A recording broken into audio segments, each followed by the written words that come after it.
1919. aasta talv oli olnud külm, ehkki hiline. Paksem lumi tuli alles detsembris. Tartus mõõdeti lumikatte kõrguseks 18 sentimeetrit. Ka veebruaris ja märtsis püsis talvine ilm. Miinuskraade pidevalt 8–12 kraadi jagu. Vaid paaril päeval märtsis tõusis temperatuur üle nulli. Lumi püsis 9. aprillini. Siis algas suur sula, mis teed läbimatuks muutis. Surve pealetungiks üle külmunud järvede langes ära. Eesti sõjamehed olid jõudnud Setomaale.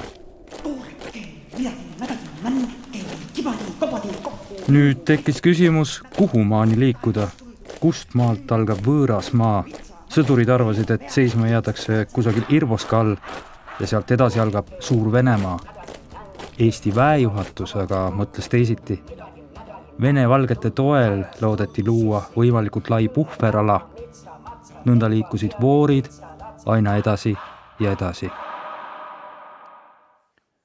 Pärast 3 talvekuud tuleb raske aeg. Siis on suur vesi, teed lagunevad, sõduritel on viletsates saabastes jalad märjad, sõjasaagiks saadud relvad on läinud vatti ja puhkust pole saadud. Ja ka Laidoner möönab, et on sõja kõige raskem aeg, aga raskuspunkti on kandnud Setomaa, kus külad on käinud käest kätte, kord olnud siis punaste, kord rahvaväe käes. Kuid Petseri maakonna probleemiks oli see, et kus oli see piir, sest Petseri maakond ja linn ise oli alati segarahvastiku piirkond. Elasid nii eestlased, setud kui ka venelased. Kui setude etniline kuuluvus on selge, siis nende rahvuslik kuuluvus tollal ei olnud päris selge, sest tsaari Venemaal rahvust määrati usukuuluvuse järgi. Ehk siis see, kes kummardab vene jumalad, see on justkui pravoslavni, õigeusklik ehk siis venelane. Eesti seisukohast setud olid ikkagi Eesti rahva osa. Ega ka Eesti ei pidanud Petserimaad kuni siis rahuläbirääkimiste alguseni päris, Eesti alaks. Näiteks mobilisatsioon Petserimaal Eesti rahvaväkke kuulutati välja alles 1919. aasta lõpus. Vabadussõja alguseks oli Setomaa Eestiga liidetud umbes aasta jagu. Liitmistöö tegi ära Saksa okupatsioon. Ameti oli see liit sõja puhkemise hetkel veel habras. Isegi aastaid hiljem annavad traagelniidid end tunda. Ent tänapäeval on Setomaa kärisenud hoopis teisi jooni mööda. 100 aasta tagused sündmused pole üksnes lood ajalooraamatus. Mälestusi neist on uurinud setode ülemsootska Aare Hõrn, setopäraselt Hõrna Aare. Tema kuningriik on nüüd 2,5 piiri. Seal, kus laiub ajalooline Setomaa. Seal, kuhu kunagi kandusid vabadussõja võitlused. Mul vanaema ja vanema inimesed, kes vabadussõda lännu noorte naistena, nende jaost oltu sõda. Sõda tull, sõda läts, sõda kõnõli, sõda tull majja. Ja nende jaost on mälestuse noortest Eesti poistest, kes ka sai surma, kus näist kahju oli. Väga huvitav on põliste venelaste sõna selle sõjakotsile. Nad ütles Eesti sõda või Estanskaja vaina. Küll ütleme, kes on punast saanud. No ütli kodusõda või Krastanska vaina. Sajandi jagu hiljem on seis eri riikide valdustega segane ja seda kasutatakse ära propagandas. Uus-Venemaa ideed propageeriva Irboska klubi ning Aleksandr Prohanovi eestvedamisel kerkis 2012. aastal praeguse piirijoone lähedale monument, et anda märku, kust algab Suur Venemaa. Siit nakkas Vinnemaa. Kui ma ütlen, et siit nakkas Vinnemaa, siis järelikult seal pole ole Vinnemaad. Ja tegelikult ei ole ka. Monument asub Irboska kõrgustikul, mis annab strateegilise eelise mis tahes võitluse osapoolele. See ala on olnud kõigi viimaste sõdade ajal Eesti jaoks oluliseks kaitseliiniks. Tallinnast jääb Irboska umbes 300 ja Valgast umbes 130 kilomeetri kaugusele. See tähendab varustusüksustele tõelist logistilist väljakutset ja seda isegi tänapäeval. See on see pool sõjategevusest, mis ka sõja ajaloos jääb ju üsna tihti varju, et see nii-öelda sõjalogistika, kogu see tagala varustusküsimused ja nii-öelda see tagala töö, et see on ju iseenesest nagu väga peen teadus, kus on välja arvutatud mingisugused ratsioonid.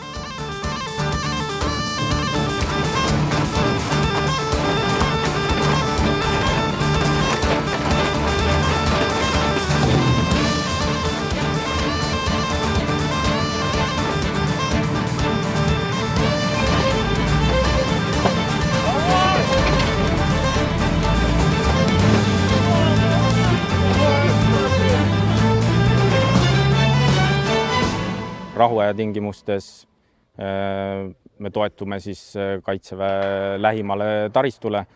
Kui me räägime täis taktikalisest olukorrast, kas ESSA kontekstis, sõjaaja kontekstis või kui me harjutame väga kindlalt sõjaajaks, siis on selle jaoks eraldi üksus, siis, mis tuuakse maastikule ja mis tagab toitlustuse siis kõikidele seal alal viibijatele. Vabadussõja ajal tuli rahvaväge varustada peale relvade ja laskemoonaga riiete, jalatsite, ihu ja voodipesuga.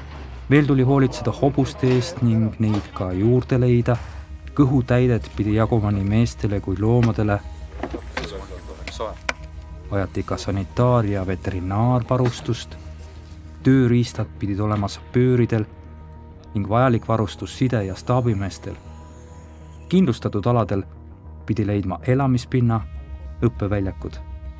Kõige üle tuli pidada arvestust. Selle keeruka ülesandega toimetulekuks tuli alustada üksikust võitlejast, mõelda, mida temal on kõigepealt vaja. Sõduril on enda isiklikus varustuses magamiskott. Tal on rullmatt, mis käib siis magamiskoti alla, et külm maapinnast kehani ei jõuaks. Ja heal juhul saab siis sõdur magada ahjuküttega telgis. Kui olukord seda ei luba, siis magab sõdur näiteks positsioonil või näiteks kaevikus. Kui vastasoht on suurem, ütleme, me oleme rindejoonele või potentsiaalsele rindejoonele lähemal, siis me ei võta seda riski, et panna üles suured telgid ja teha sinna tuli alla ja kõik see, mis meid reedab, eks ole. Teine asi on see, et kui me paneme kõik need telgid üles, siis pärast tuleb need telgid ka maha võtta, ehk siis musta stsenaariumi korral või kriitilises olukorras me hoiame hulga aega kokku sellega, kui seda telki ei ole, mida maha võtta. Ehk siis kui vähegi ilmastik kannatab, siis me eelistame tõesti olla üksikvõitleja telkmantleja. Kui erakorraline olukord on, siis iga võitleja teab, mis on tema ülesanne ja selliselt saab kogu vajalik varustus siis masinate peale ja masinad siis juba välja sõita. Kui algab erakorraline ümberpaiknemine, siis tavaliselt esimese prioriteedina lähevad masinad ja miks just masinad on esimene, on ka ju see, et kõige hullemas olukorras või kõige mustemas stsenaariumis, kui midagi peaks maha jääma, siis vähemalt on mul masinad sõiduvalmis, millega siis alalt lahkuda ja ma saan selle kriitilise otsuse nii-öelda vastu võtta. Seejärel korjatakse siis üles, kui on maha pandud sideliinid ja peale seda lähevad siis juba sõdurite telgid, juhtimispunktid ja masina peale. See võtab aega, see nõuab ka teatavaid oskusi. Te peate seda treenima, ma oletan. Loomulikult, et see harjutamine ongi see, mis seda üldse võimalikuks teeb. Midagi mägadi mällake, kivadi kabadi kohtu, midagi mägadi mätkast, Vabadussõja esimest perioodi, mis saab läbi Landesveri sõja lõpuga, iseloomustab pea piiramatult maastikul edasiliikuv sõjategevus. 1-3 telgi juurde! Nõnda kasvab ka toitlustatavate arv. 16. juulil 1919 on arvel juba 87 694 sööjat. 19. aasta kevadel saab Vabadussõjast partisani elementidega manööversõda. Rinne käib ikka siia-sinna. niisuguste kiirete liikumiste puhul, kas siis edenedes või taganedes, jääb midagi ikka maha ja sellele tuleb leida asendus. Kui selliste järelvedu mingil põhjusel ei toiminud, mida ju paratamatult praktikas toimub, et sõda on selline üleüldse, nagu öeldakse, kaos ja ettearvamatu ja kui seal sõdur oli paar päeva söömata, et eks tollastes oludes, eks seda sööki võeti kuskilt koha pealt, sai taludest ja talvistes oludes oli üks probleem ka see, et meie kliimas inimene lõputult väljas magada ei saa.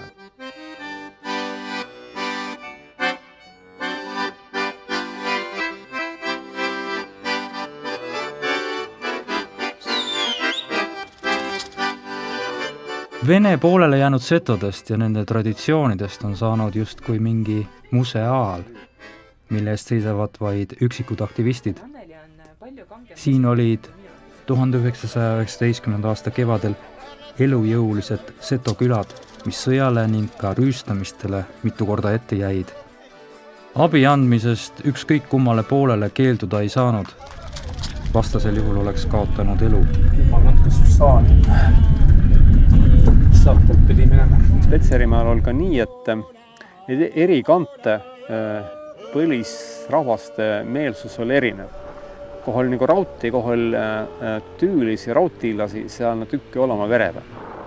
Ja näiteks nii Eesti väe seletase kui ka Pulak-Balhovits just Vahtse Irboska ümbruse, kuna läbi tuli, siis anti majost ja puhmast tuld. Jõududest oli siis nii, et punakaartlase ehk vereve, seal oli oli Läti kütte liikusi, punatsid verevit madrusid liikusi, mina pärimus kõneles punastest või verevatest kasakatest. Valge oli nuuk, kes oli ka siis Pulak-Balhovitsi salgaga, oli siis tulevase loodaarmeega liitunud. Rohelisi oli Vinne ja ka Läti ja võib-olla Seto külamehe, kes lihtsalt oma küla piire lasi kõiki, kes tahtsid räägi viriiri. Kõik oli väga kirri. See on siis Laura Punase kaardiväe komissar. Läbi rinde tuli siis paar Lauramiist venelast. Nad tuli Eesti vägedemana ja ütle, et neil on nüüd sääne komissar, kes rüüv ja riis ja kes aja nagu rahvast takka.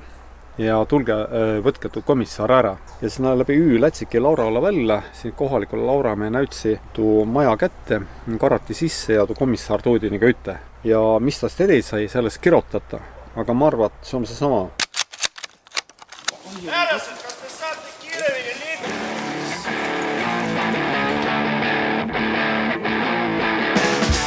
Kõik sõjaks vajalik tuleb pakkida peale, vedada ära. Kui palju on kraami nüüdisaegses vooris? Kui seda üritada kilodesse ümber panna, et palju seda kraami siin on? Kogu selle üksuse kraam. Raske öelda, see läheb rohkem kui 100 kilodesse. Nüüd veavad varustust võimsad masinad, millel hobujõudusid jagub. Vabadussõja alguses polnud autosid isegi ajutisel valitsusel. Mõned üksikud võeti elanikelt ja lubati tasu. Nõnda kirjutab Mihkel Arak 19. aasta sügisel, et tema andis oma auto kohe valitsusele ja tasu ei nõua. Aga palub, et kui talle nüüd masin on tagastatud, ta võiks oma vankrit nüüd vabalt tarvitada, sest see on talle sama kui hobune. 1918. aasta lõpus koostati näiteks Läänemaal aruanne transpordivahenditest, mis saadaval. Pärast ilmasõda oli Haimres üks kummideta mootorratas, Märjamaal üks kummidega ja Kärdla Kalevi vabrikul 2 veoautot. Ning isegi kui autosid oli, siis oli vastus enamasti pöördumistele saata kütust. Ei, kütust lihtsalt polnud. Aprillist alates saadeti küll Inglismaalt 500 tonni naftat kuus, kuid seda oli ilmselgelt vähe lennukite, laevade, isegi väheste autode jaoks.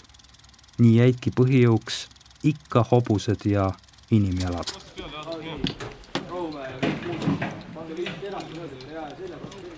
Ja palju üks võitleja võib korraga tassida? Üks hea võitleja kannab korraga nii palju, kui ta suudab kanda. Ja natuke peale. Kõik esmavajamine peab alati sõduril kaasas olema. Salved, laskemoon, vihmaülikond, kui peaks ilmastik järsku muutuma, taskulamp, nuga, relvapuhastusvahend või komplekt, mida veel, punavalget linti, kõik siuke esmatähtis, plaastrid, mõned valuvaigistid, kui peaks juhtuma, siuke esmaabipakett. Tollastes kirjeldustes on öeldud ka, et kuna ka üldse sõduri varustus oli ju küllaltki improviseeritud, et siis on kirjeldatud, et voorid olid ülekoormatud. Need olid suured ja pikad ka osalt seetõttu, et kuna ühtlane ja selline hea rakmevarustus näiteks puudus, siis sellest tulenevalt juba väga suur osa sellisest sõduri isiklikust varustusest tuligi vooriga järel vedada.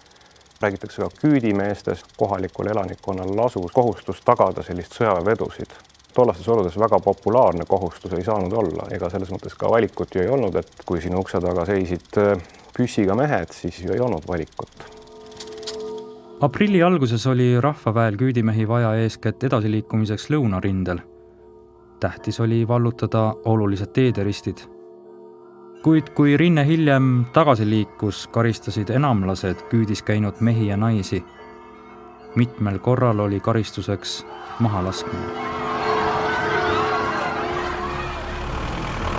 Irvoska, mis on sümboliks alates Vene riigi loomisest, suudeti vallutada alles mais. See on aeg, kui sanitaarteenistuse jaoks on kõige levinum mure, kuidas ravida väsinud ja hõõrdunud jalgu.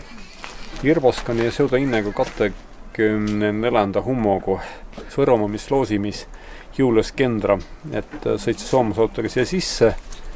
Oli mingi pido arvatasin olnud punastel, oli marssnud staapi sisse ja teatanud, et kõik on arreteeritud, kuna siis nüüd Eesti väe oma Irvoskasse.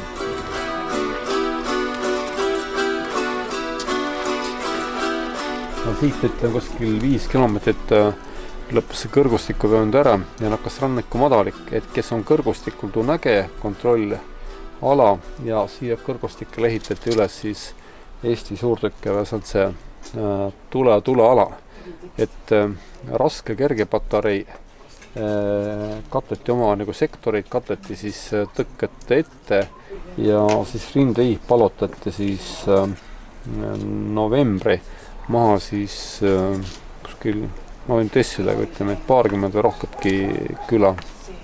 Ja elanikel anti valida, et kas nad tulevad siis siia Irvoska või lähevad Pihkva poole. Osa tuli siiapoole, osa läks Pihkva poole.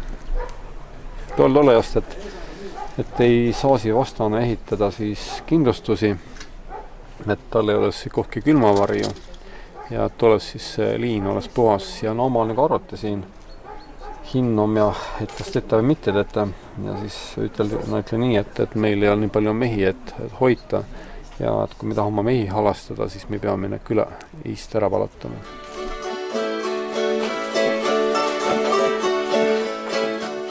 Rindetegevuse puhul kehtivad lihtsad põhimõtted, kui vaenlasel pole süüa, sooja ja relvi, siis on hästi. Kui see häda tabab aga omasid, on halvasti. Rõõmu toovad väikesed nüansid, soojane ilm, puhkepäevad edasi marssimise vahel. Näiteks kalevlaste maleva andmete põhjal on näha, missuguseid vahemaid läbiti jala sõja jooksul. Ja saapaid oli vaid ligi 3% võitlejaist. Maiks õnnestus hankida 40 000 saapapaari, kuid vajadus oli märksa suurem. Jalatsid kulusid käimisest kiiresti. Kalevlastel tuli Viru rindel läbida 180 versta ehk 192 kilomeetrit. Lõunarindel 90 kilomeetrit. Riia poole liikudes 117 kilomeetrit. Kuid sinna tuleks lisada veel ümberpaiknemisel ja taganamisel tekkinud kilomeetrid.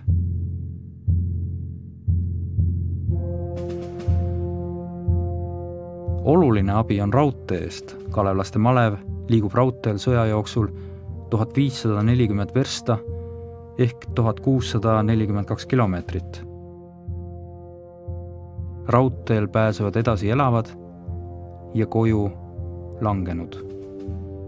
Petseri lähedal hukkub aprillis luureretkel skautluse rajaja, õpetaja Anton Õunapuu. Ta langeb 32-aastaselt ja maetakse 7 päeva pärast langemist oma kodusurnuaiale Vändras, Petserist 230 kilomeetri kaugusel. Ilma raudteedeta me ei kujutaks seda sõjalogistikat sellisel kujul hästi ettegi või et kuidas sõjategevus oleks arenenud, kui raudteesid Eesti territooriumil ei oleks olnud. Aga rong oli see, millega sai vedada kaupu, inimesi, transportida ja maanteedel ei olnud selles mõttes siin midagi vastu panna raudteedele. Tegemist oli tollal kruusateedega, nende hooldamine, nende ehitus, nad olid väga paljuski sellised looduslikud teed ja kogu nende korrashoid lasus tollal maaomanikel, elanikkonnal puhtalt labida tööl. Me kujutame ette, et revolutsioonide ja sõjakeerises need inimesed, see väike sotsiaalne kaos, mis oli üselt leidnud, see avaldas oma mõju ka veelgi enam nendele teeoludele. Kui teed aprilli keskel lagunevad, on see küll takistuseks, kuid teistpidi ka kaitseks. Taandutakse suurte jõgede taha, mis suurvee ajal võivad olla pea kilomeetri laiused. Ohtlikuks saab seis siis, kui vaenlane või suurvesi lõhub sillad. Nii jäävad soomusrongid 9. aprillil Piusa taha lõksu ning kui 17. aprillil tekib oht Võrule, on Piusa sild endiselt katki. Insener Jürgensi juhtimisel suudetakse 1 ööpäevaga 32 meetri pikkune sild taastada. Punaste jõud on suured, need on toodud ära Lätimaalt. See omakorda annab seal saksameelsetele Landeswehri üksustele võimaluse hõivata 1/3 lõunanaabrite riigist. 16. aprillil toimub siin Liepajas riigipööre väidetavalt üsna operetlikul moel, orkestri helide saatel. Ministritest saadakse kätte ainult siseminister Mikkelis Valters, kõik teised pagevad laevale. See on siis Liepaja reidil seisev laev Saratov, mis on Briti kaitse all ja nii jääb rahvuslikule valitsusele ainult laevateki suurune territoorium. Püütakse leida juhti uuele valitsusele, kõik lätlased keelduvad, siis kehtestatakse 22. aprillil diktatuur, tehakse ettepanek vürst Anatoli Leonid Liivenile, kes olevat pärinenud 13. sajandi lätlaste juhi Kaupo soost, aga kui ta on lätlastega nõu pidanud, siis ta keeldub. Ja Niedra liigub Riiast Liepajasse teel, et ta mitu korda rahvuslased röövivad. Tal tuleb läbida 10 kilomeetreid joostes ja jõuab kohale sisuliselt aluspesuväel. See pikk raske tulek on 57-aastase pastori härra jaoks siiski tubli tulemus. Päris rahulik polnud ka Tallinnas. Saabuvad ärevad ajad. Aprilli alguses valitakse noorele riigile parlamenti, asutavad kogu. Valimiste osalusprotsent kujuneb kõrgeks, 80%. Sõja tõttu jäid valimised Petserimaal ära. Esmakordselt pidi asutav kogu kogunema aprilli lõpus. 19. aprillil käskis Laidoner soomusrongide divisjonil igaks juhuks valmis olla ühe tubli soomusrongid Tallinnasse saatmiseks, kui seda peaks asutava kogu kaitseks 23. aprillil vaja minema. Need valimised siis legitimeerisid ikkagi Eesti Vabariigi ja mitte ainult nagu juriidilises mõttes või mitte nagu niimoodi formaalses mõttes, aga sellise Eesti kodaniku silmis nad legitimeerisid ta. Valimised andsid siis väga tugeva võidu just nimelt vasakpoolsetele poliitilistele jõududele. See on seesama jälle 1917. aasta järelkaja. põhjus on siis selles, et just need vasakpoolsed olid kõige jõulisemalt vastu nii tsaarivõimule kui ka siis keiserlikule Saksamaale. Ja mõlemad need olid siis Eesti ühiskonnas tugevasti vihatud. Nii et see Asutav Kogu tuli väga vasakpoolne ja kusjuures on huvitav, et sõjaväes oli toetus vasakpoolsetele jõududele veel tugevam kui riigis keskmisena. Vabadussõja valikud lõid siis need vasakpoolsed ja mitte ainult vasakpoolsed, vaid ka marksistlikud jõud pooleks. Et selles mõttes, et Eesti sotsiaaldemokraadid, kes olid kõige populaarsemad, et nende valik iseseisvuse kasuks tegelikult otsustas Vabadussõja tulemuse, kui ka võib-olla isegi mitte Vabadussõja tulemust, aga kindlasti selle, et Vabadussõda ei kujunenud kodusõjaks. Kui oleks juhtunud, et see Asutav Kogu oleks parempoolsem, sest see on juba puhas spekulatsioon, tegelikult see ei ole ka võimalik. Ütleme, selles kontekstis ma ei ole päris kindel, kas 20. aasta veebruaris oleks Tartu rahuleping sõlmitud, sest teatud mõttes oli see ka ikkagi sotsialistlike parteide, vasakpoolsete parteide selline programmi osa, et võimalikult kiiresti sõda lõpetada. Sõja lõppu ootasid mõistagi kõik, ent eriti kirglikult sooviti rahu äärealadel. Polnud vahet, kas olla parem või vasakpoolne, eestlane või venelane, seto või ingerlane. Igaühest võis saada ohver. Punaarmee suur pealetung Narva suunal algas 25. aprillil ja tule alla jäi peamiselt Jõeoru linnaosa, raudteejaama piirkond ja tules hävis 124 hoonet, 37 hoonet said kas siis tulekahjustusi või pommikahjustusi. Püsti jäi vaid Aleksandri kirik ja ka õpetajamaja, mis praegu ei ole enam säilinud. 5000 inimest jäi pea varjuta, nii et algust tuli teha suure evakueerimisoperatsiooniga. Nii olid teel veel põgenikevoorid. Need, kes sõjategevuse piirkonnast kodutuna pidid põgenema. Nemadki vajasid abi. Kui seda ei tulnud, võeti ise, kas või põgenenud vaenlase mahajäänud voorist. Ka põgenikevooride liikumine nõuab koordineerimist, juhtimist.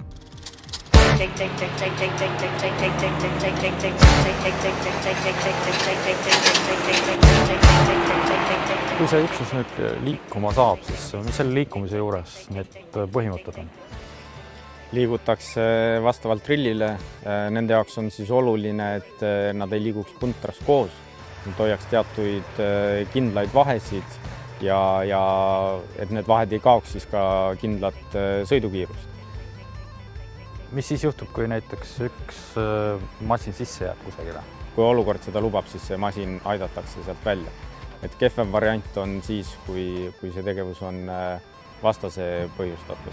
Ning ülejäänud masinad, et nad ei jääks sinna taha troppi kasutavad, siis näiteks alternatiivset marsruuti sihtkohta jõudmiseks. Üldiselt meil on endal lihtsam liikuda ikkagi teede peal. Küll aga kui jällegi olukord või situatsioon seda ei luba, siis me hakkame otsima neid alternatiivseid vahendeid.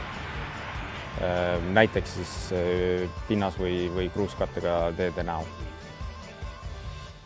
Aprilli lõpus, mai alguses olid siin nii kaugele, kui silm ulatub, lahingud. Ja kui algas punaste pealetung 17. aprillil, võinuks teoreetiliselt toetada Eesti üksusi õhust. Eesti õhuvägi oli 130 meheline, seal oli 6 lendurit, 20 motoristi, 3 lennuvaatlejat, siis veel 1 sõiduauto, 1 veoauto, 1 mootorratas ja 2 hobust. Aga mitte ühtegi õiget lennukit, kõigest paar lennuki vrakki ja mõned vesilennukid, mis olid maha jäänud. Jumalik pilt, nagu lennukist avanevat vaadet nimetati, oleks paljastanud tegelikud jõud, mis 19. aasta kevadel Eesti piiridel seisid. Vaenlaste üksuste arvu saab nüüd üksnes oletada, kuigi kogu Venemaal käiv kodusõda võimaldas Eesti aladele suunata vaid 2% punaväe jõust, oli vähemalt teoreetiliselt lisaks neil välja panna 98%. Eesti rahvavägi võitles reservita.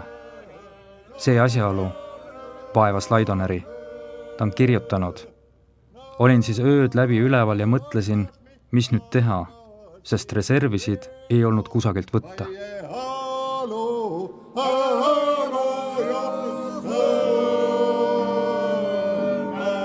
Enam-vähem võrdne oli seis suurtükitule võimekuses, mida punased armastasid näidata, pommitades kirikupühade ajal rahvaväe kontrolli alale jäävaid õigeusu kirikuid.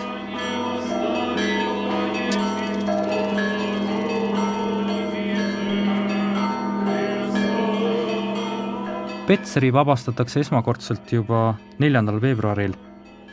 11. märtsil langeb see aga uuesti punaste kätte. Märtsi lõpus saadakse Petseri taas tagasi Orava lahingus, mida juhib Anton Irv. Seto kultuurile on olnud olulise tähtsusega Petseri klooster. Siia on tuldud kaugemalt jala. Kloostri ristikäigud märgivad vanu traditsioone. Eesti rahvaväes sõdisid siiski peamiselt luterlased, mitte õigeusklikud. Nii sattusid võitlejad teistsugusesse kultuuriruumi. Saaririigi minevikust tingituna polnud see tundmatu, aga seda peeti siiski võõraks. Ja võõrastega on teised suhted ja võõral maal justkui teised reeglid. Rekvireerimistel pidi olema mingisugune selge alus, aga ega see ei tähenda nüüd seda, et soomust ei tehtud. Kuni vabadussõja lõpuni olid Eesti väed ka Läti idapiiri kaitsel senimaani, kuni Läti väeosad võtsid üle ja ega nendel väeosadel see moraal võib-olla ei olnud kõige kõrgem seetõttu, et nad pidid just kodust väljaspool sõdima ja sõdima võõrast sõda. Sõjas määrab palju moraal. Lõunarinne suudetakse punaste pealetungi ajal 23. aprillil kinni pidada, kõigest mõni kilomeeter enne Võrut. Punased otsustavad rünnata rinde lääneosas, kus Eesti rahvaväe vastas on pea sama suur esimene Läti kütidiviis, kuid siin on siiski pikalt passitud, nõnda saavad punased teha oma propagandat. Ruhja langeb punastele ja rahvaväest läheb üle 82 meest. Hiljem öeldakse põhjenduseks, et kodust kaugel tekkis neil tülgastus. Kui Ruhja mais tagasi võetakse, lastakse 11 meest äsitajatena maha. Vabadussõja kõige sügavamad jäljed jäetakse lõunarindel. Seal peetakse lahinguid kogu sõjaperioodi vältel. Petserit pidi vabastama Katskõrda. Pangevitsa, Irboskaliin, Kakoski Kats 3 korda. Aga oli see küla, mis käve nagu Uusada, mida ma tiia, Tiirhanna, mis käve siis käest kätte kuskil 4, rohkem 6-7 korda. Mul hindel, mida ma olen palju kõnelen, on perelugu on, et sealt samad külähed tullikinu punatse vereve kasaku ja tahtsa hobas selle hainu võtta. Ja see olgi, et mul vanaimel veli ees sase või tal oli võtme arbannu ja seistas nagu ette. Ja siis, nagu tuugard oli, et kui ei anna, siis lase maaha. Ja viidigi saina viirde ja püssa ja palge, siis ta oli hiitnu risti ette. Aga tudaigu oli siis, ja oli ütlen, et kui Jumal tahti and, siis ta lase minna maaha. Aga tudaigu oli siis muudna tuu, et ka Jumalat salada ja siis kasaku juhtu olema sänse, kes oli Jumala salgaja. Ja naksi kõraga ütlema, et mis Jumalaks attas, et Jumalat ole ei olema. Et oli Jumal oma olema. Ja siis läts neil arutamisest ja vaidlusest, kas Jumal on olema ja mis tõestas, et Jumal on olema ja mis ei tõesta, et olema. Ja siis nagu vanaima kõnele, et siis ta kaiu, et meestel juba see nagu püssatur allapoole, toetas ja püssi nagu jala peale. Kas siis kinkel siis õigus see, et kas Jumal on olema või ei ole, aga siis oli ütelnud, et hägüle, et sookord siis jätame. See Tšässol on pühendid pühaka Anastasiale, kes on seal sinitse peakattega. Ja Tšässol on ehitatud 1784. vabadussõja ajal 1919 märtsis oli siin suure lahingu. Ja siis oli niimoodi, et Tšasson sai tabamuse, mürskom siin ja lei nagu kivide pealt Tšassona maaha. Punatse ründasi mi küläpalli, puul küläpalli maaha muidu. Aga Tšasson es pala maaha, vaid mürsk jäi kuigi need niimoodi. Usk on punaste käsitluses oopium rahvale. Uskuda võib Jumalat, ka iseennast. Mitmele vabadusse ja kangelasele saab saatuslikult liigne usk iseenda pühasse puutumatusse. 27. aprillil on soomusrongid vastupealetungil Lätis. Anton Irv ei malda lahingut eemalt jälgida ja juhatada, nagu tema positsiooniga ohvitserile kohane oleks. Perse kõtsi lähedal küsib ta endale täägita vene püssi ja padrunikoti. Irv sõidab padrunikott üle õla auto astmelaual. Kilomeeter Eglest märkab punaväelaste rühma. Soomusauto Kalevipoeg avab tule kuulipildujatest ja suurtükist. Irv aga tulistab oma püssist. Vaenlane taandub. Paarkümmend punakaartlast annab end vangi ja neid ei lastagi maha. Irv hüppab astmelaualt maha ja hakkab kõndima selle ees. Nähtavasti soovib ta välja selgitada vaenlase asukoha. Ta on harjunud, et kuulid teda ei taba. Poisid, ärge kartke midagi. Nii suur ei ükski häda ole, kui hirm ta ees on Irv 10 aasta eest kirjutanud oma vennale saadetud postkaardil.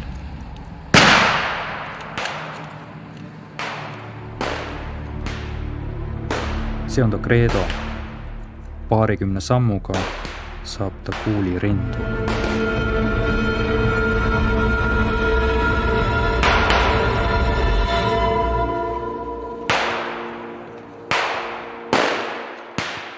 Tallinnast rohkem kui 260 kilomeetri kaugusel.